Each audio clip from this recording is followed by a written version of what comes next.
அனைவருக்கும் வணக்கம்.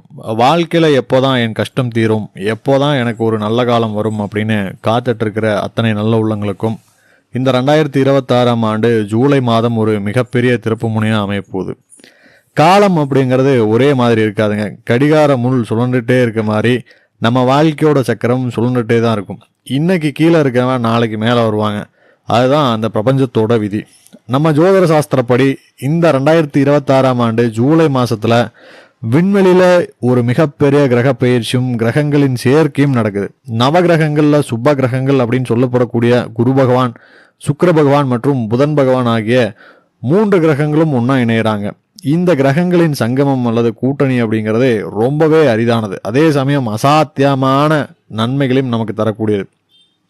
இந்த அற்புத கிரக சேர்க்கையால வரப்போற ஜூலை மாதம் முதல் சில நட்சத்திரக்காரங்களோட வாழ்க்கையில கஷ்டங்கள் எல்லாம் பனி போல உருகி வரப்போகுது. அதிர்ஷ்டமும் பெரிய பொருளாதார உயர்வும் இவங்களை தேடி வரப்போகுது அப்படின்னு சொல்லலாம். அவங்க யாரு, அவங்களுக்கு என்னென்ன நன்மைகள் கிடைக்க போகுது, அதை எப்படி நம்ம தக்க வச்சுக்கணும்னு இந்த வீடியோல ரொம்ப தெளிவா பார்க்க போறோங்க. விளக்கங்களுக்குள்ள போறதுக்கு முன்னாடி உங்ககிட்ட ஒரு முக்கியமான விஷயம் சொல்லணும். ஜோதிடம் அப்படிங்கிறது நமக்கு வழிகாட்டுற ஒரு டார்ச் லைட் மாதிரி. இருட்டில் பாதை தெரியாமல் நிற்கும் போது டார்ச் லைட் பாதையை காட்டும். ஆனால் அந்த பாதையில் நடந்து போக வேண்டியது நாம தான். நம்மளோட கால்கள் தான் நடக்க வேணுமே தவிர டார்ச் லைட் நம்மளை தூக்கிட்டு போகாது. அதுபோல தான் கிரகங்கள் நமக்கு சாதகமாக மாறும்போது வாய்ப்புகள் நம்ம கதவை தட்டும். அந்த வாய்ப்பை சரியாக பயன்படுத்தி உழைக்க தயாராக இருக்கவங்களுக்கு மட்டும்தான் வெற்றி கிடைக்கும். எனக்கு யோகம் வந்துடுச்சு, நான் வீட்லேயே சும்மா உட்காந்துருப்பேன் அப்படின்னு நினச்சா அதிர்ஷ்டம் கூட துரதிர்ஷ்டமாக மாறிடும். விவேகானந்தர் ரொம்ப அழகாகவே சொல்வார், உன் வாழ்க்கையை செதுக்குவோன் நீதான். கிரகங்கள் உங்களுக்கு எனர்ஜியை தரும். அந்த எனர்ஜியை வச்சு நீங்கள் எப்படி கஷ்டப்பட்டு முன்னேற போகிறீங்கிறதுல தான் உங்கள் புத்திசாலித்தனம் அப்படிங்கிறது இருக்குது. அதனால் இந்த வீடியோவை பார்க்குறவங்க முழு நம்பிக்கையோட பாசிட்டிவ் மைண்ட் செட்டோட கேளுங்க. கண்டிப்பாக உங்களுக்கான காலம் கை கூடி வந்துடுச்சுங்க. இப்போ கிரகங்களின் கூட்டணியால முதலாக மிகப்பெரிய ராஜயோகத்தை அனுபவிக்க போற அந்த நட்சத்திரம் என்னன்னு பார்த்தா அது நவகிரகங்களின் தலைமகன் கேதுவோட ஆதிக்கம் பெற்ற அஸ்வினி நட்சத்திரம் தாங்க. அஸ்வினி நட்சத்திரக்காரர்களுக்கு கடந்த சில காலமாகவே பண விஷயத்துல பயங்கர நெருக்கடி இருந்திருக்கலாம். கைக்கு வர காசு வாய்க்கட்டில், வாங்குற சம்பளம் எங்க போகுதுன்னே தெரியல அப்படின்னு புலம்பிட்டு இருந்திருப்பீங்க. ஆனா இந்த 2026 ஜூலை முதல் உங்களுடைய அத்தனை நிதி நெருக்கடிகளும் பொருளாதார தடைகளும் அப்படியே சுக்குநூறாக உடைய போகுதுங்க. புதிய வருமானத்துக்கு உண்டான வழிகள் பிறக்கும். கடன் தொல்லைகள்ல இருந்து படிப்படியாக விடுதலை கிடைக்கும். அது மட்டும் இல்லாமல் புதுசாக பிஸ்னஸ் தொடங்கணும், சொந்தமாக தொழில் ஆரம்பிக்கணும் அப்படின்னு ரொம்ப நாளாக ஆசைப்பட்டுட்டு காசு இல்லாமலோ இல்லை சூழல் சரியில்லாமலோ தள்ளி போட்டுட்டு இருந்தீங்க அப்படின்னா அதுக்கு இதுதான் மிகச்சிறந்த உகந்த நேரம் அப்படின்னே சொல்லலாம். தொழிலை தைரியமாக ஆரம்பிங்க. உத்தியோகத்தில் இருக்கவங்களுக்கு மேலதிகாரிகளோட பாராட்டும் பல நாள் எதிர்பார்த்த பதவி உயர்வும் சம்பள உயர்வும் தங்கு தடையின்றி கிடைக்குங்க. அஸ்வினி நட்சத்திரக்காரர்களே, உங்களுடைய உழைப்பை அதிகப்படுத்துங்க. வெற்றி உங்கள் பக்கம்தான். அடுத்ததா இந்த கிரக சேர்க்கையால் அசுர வளர்ச்சி அடைய போகிற 2வது நட்சத்திரம் அப்படின்னு பார்த்தீங்கன்னா செவ்வாயின் ஆதிக்கம் பெற்ற கம்பீரமான மிருகசீரிஷ நட்சத்திரம். மிருகசீரிஷ நட்சத்திரக்காரங்களோட வாழ்க்கையில் இந்த ஜூலை மாதம் முதல் மெட்டீரியலிஸ்டிக் லைஃப், அதாவது பௌதீக சுகங்கள், ஆடம்பர வசதிகள் ரொம்பவே அதிகரிக்க போகுதுங்க. ஒவ்வொரு மனுஷனுக்கும் வாழ்க்கையில் ஒரு பெரிய கனவு இருக்கும். சொந்தமாக ஒரு வீடு கட்டணும் அல்லது ஒரு நல்ல வாகனம் வாங்கணும் அப்படின்னு. ஆனால் ஏதோ ஒரு காரணத்தால் தள்ளி போயிட்டே இருக்கும். கவலைப்படாதீங்க. உங்களுடைய அந்த நீண்ட நாள் கனவு, சொந்த வீடு அல்லது வாகன கனவு நனவாகக்கூடிய காலம் இந்த ஜூலை மாதத்துலேருந்து ஆரம்பமாகுதுங்க. அதே போல் உங்கள் குடும்பத்தில் யாருக்காச்சும் அல்லது மிருகசீரிஷ நட்சத்திரத்தை பிறந்தவங்க யாருக்காச்சும் திருமண தடைகள் இருந்தால், வரன் அமையாமல் இழுபறியாக போயிட்டு இருந்தால் அந்த தடைகள் எல்லாம் இப்போது பனி போல் விலகிடுங்க. சுப காரியங்கள் கைகூடும். வீட்டில் கெட்டி மேலே சத்தம் கேட்க போகுது. மனசுக்கு பிடிச்ச வாழ்க்கை துணை அமைய போகுதுங்க. வாழ்க்கையில் சந்தோஷமும் நிம்மதியும் ஒரு சேர பொங்கி வழிய போகிற காலம் அப்படின்னே சொல்லலாம். அதிர்ஷ்ட பட்டியலில் அடுத்ததாக வரக்கூடிய 3வது நட்சத்திரம் சூரிய பகவானோட ஆதிக்கம் பெற்ற ஆளுமை திறன் மிக்க உத்திர நட்சத்திரம். சூரியனோட நட்சத்திரம் அப்படிங்கிறதுனாலே இவங்களுக்கு இயல்பாகவே அரசாங்க வழியில் ஏதாச்சும் நன்மை கிடைக்குமாங்கிற எதிர்பார்ப்பு இருந்துகிட்டே இருக்குங்க.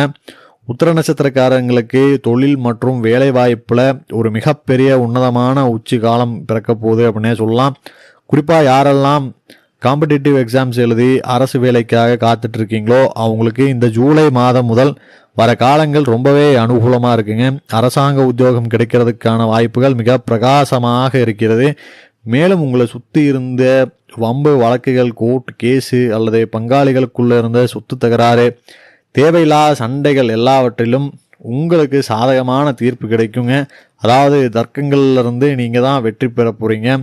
வருமான உயர்வு பல மடங்கு பெருகும். சமுதாயத்தில் உங்களுக்கான அந்தஸ்தும் கௌரவமும் மதிப்பும் மரியாதையும் பல மடங்கு உயரப்போகுதுங்க. சிங்க நடை போட்டு சிகரத்தை நோக்கி முன்னேறுங்க. வாழ்த்து. அடுத்ததாக நம்ம பார்க்க போகிற ரொம்ப முக்கியமான மற்றும் 4வது நட்சத்திரம் என்னன்னு பார்த்தா, அது சந்திரனின் ஆதிக்கம் பெற்ற பெருமாளுக்கு உகந்த நட்சத்திரமான திருவோண நட்சத்திரம். திருவோண நட்சத்திரக்காரங்களுக்கு இப்போ என்ன ஒரு ஸ்பெஷல் பவர் கிடைக்க போகுதுன்னா, கர்மகாரகனான சனி பகவானோட முழுமையான ஆசையும் அனுகிரகமும் உங்களுக்கு கிடைக்க போகுது. கடந்த சில காலமாக எந்த வேலை எடுத்தாலுமே பாதியிலே நிற்கிது, முடிவடைய வேண்டிய காரியம் கூட கடைசி நேரத்தில் தட்டி போகுது அப்படின்னு முடங்கி கிடந்த காரியங்கள் அத்தனையும் இந்த ஜூலை மாதத்துலேருந்து நீங்கள் தொட்டிங்கன்னா அது துரிதமாக நடந்து முடியுங்க. முடங்கிய காரியங்கள் அனைத்தையும் முழு வெற்றி அடையும். பண பற்றாக்குறை இனி இருக்காதுங்க. ஏன்னா புதிய வருமான ஆதாரங்கள் உங்களுக்கு உருவாக போகுது. பல வழிகளில் இருந்து பணம் உங்கள் கைக்கு வந்து சேருங்க. அதை விட முக்கியமாக கடந்த சில நாட்களாக உங்களை வாட்டி வதைச்ச உடல்நல குறைபாடுகள், ஆரோக்கிய பிரச்சனைகள் எல்லாம் படிப்படியாக குணமாகி உங்கள் உடல்நிலையும் மனநிலையும் ரொம்பவே சுறுசுறுப்பாக ஃப்ரெஷ்ஷாக மாறப்போகுது அப்படின்னே சொல்லாங்க. ஆரோக்கியமே மகாபாகியம் அப்படின்னு சொல்லுவாங்க. அது இப்போது உங்களுக்கு முழுமையாக கிடைக்க போகுது. இப்போது இந்த 4 நட்சத்திரக்காரர்களுக்கும் ஜூலை முதல் யோக காலம்னு பார்த்தோம். ஆனால் ஆன்மீகத்தில் ஒரு விதி இருக்குது. நமக்கு ஒரு நல்ல காலம் வரும்போது அதை முழுமையாக அனுபவிக்கணும் அப்படின்னா, வரக்கூடிய சின்ன சின்ன நெகட்டிவிட்டியை தடுக்கணும்னா இறைவனோட அருள் நமக்கு ரொம்ப முக்கியங்க. அதுக்காக நம்ம சின்ன சின்ன பரிகாரங்களை பண்ணி அதை நிவர்த்தி பண்ணிக்கலாம். தினமும் காலையில் பிரம்ம முகூர்த்த நேரத்தில் அல்லது அதிகாலையில் சீக்கிரமாக எழுந்து குளிச்சு முடிச்சுட்டு உங்களோட இஷ்ட தெய்வத்தை மனமுருகி பிரார்த்தனை செய்யணுங்க. பூஜை அறையில் ஒரு நெய் விளக்கோ அல்லது நல்லெண்ணெய் விளக்கோ ஏற்றி வைக்கணும். இல்லைனா அட்லீஸ்ட் ஒரு நல்ல நறுமணமுள்ள ஊதுபத்தியாவது ஏற்றி வச்சு இறைவனை வழிபடணுங்க. அந்த புகை வீட்டுக்குள்ளே ஒரு பாசிட்டிவ் எனர்ஜியை வந்து கொண்டு வரும் அப்படின்னே சொல்லலாம். நம்ம அன்றாட வாழ்க்கையில் காலையில் 5 நிமிஷம் இறைவனோட செலவிடுற நேரம் அந்த நாள் முழுக்க நமக்கு ஒரு கவசமாக இருந்து நம்மளை பாதுகாக்குங்க. 2வது முக்கியமான பரிகாரம் என்ன அப்படின்னா, வாரந்தோறும் வர வியாழக்கிழமை நாட்களில் பக்கத்தில் இருக்க மகாவிஷ்ணு கோவிலுக்கு போகணுங்க. குரு பகவானுக்கு அதிபதியான மகாவிஷ்ணுவை வியாழக்கிழமைகளில் துளசி மாலை சாத்தி வழிபடுறது அப்படிங்கிறது உங்கள் ஜாதகத்தில் இருக்கக்கூடிய தோஷங்கள் அனைத்தையும் நீக்கி கிரகங்களின் சுப பலன்களை இன்னும் பல மடங்கு அதிகமாக்கி தரும் அப்படிங்கிறதுல எந்தவித சந்தேகமே இல்லைங்க. அடுத்ததாக ஆன்மீகத்தோட உச்சகட்ட பரிகாரம் எது தெரியுங்களா? அதுதான் தானம். உங்களுடைய உழைப்பில் வர வருமானத்தில் ஒரு சின்ன பகுதியை உங்களால் முடிஞ்ச அளவு ஏழைகளுக்கு, ஆதரவற்றவர்களுக்கு உதவி செய்ய பயன்படுத்துங்க. குறிப்பாக அன்னதானம் செய்கிறது அப்படிங்கிறது ரொம்பவே விசேஷமானதுங்க. பசியோடு இருக்கிற ஒருத்தருக்கு நீங்கள் கொடுக்கக்கூடிய ஒரு வேளை உணவு அப்படிங்கிறது அவங்க வயிற்றை மட்டும் இல்லை, அவங்க ஆன்மாவையும் குளிர வைக்கும். அவங்க மனசார கொடுக்குற அந்த ஆசி இருக்கீங்களே, அது உங்கள் தலைமுறையே காக்கும் அப்படின்னு சொல்லாங்க. எந்த ஒரு கிரகதோஷமும் உங்களை அண்ட விடாமல் தடுக்கும் சக்தி இந்த தான தர்மங்களுக்கு மட்டுமே உள்ளது. நான் மறுபடியும் உங்களுக்கு நினைவூட்ட விரும்புறது என்ன அப்படின்னா, அதிர்ஷ்டம் அப்படிங்கிறது ஒரு விதை மாதிரி. ஆனால் அந்த விதை மரமாகி நமக்கு கனி கொடுக்கணும் அப்படின்னா நம்ம கடின உழைப்பு மற்றும் தன்னம்பிக்கை அப்படிங்கிற உரத்தையும் தண்ணீரையும் டெய்லி ஊற்றணுங்க. மற்றும் ஒரு காணொளியில் உங்களை அனைவரும் சந்திக்கிறேன். நன்றி.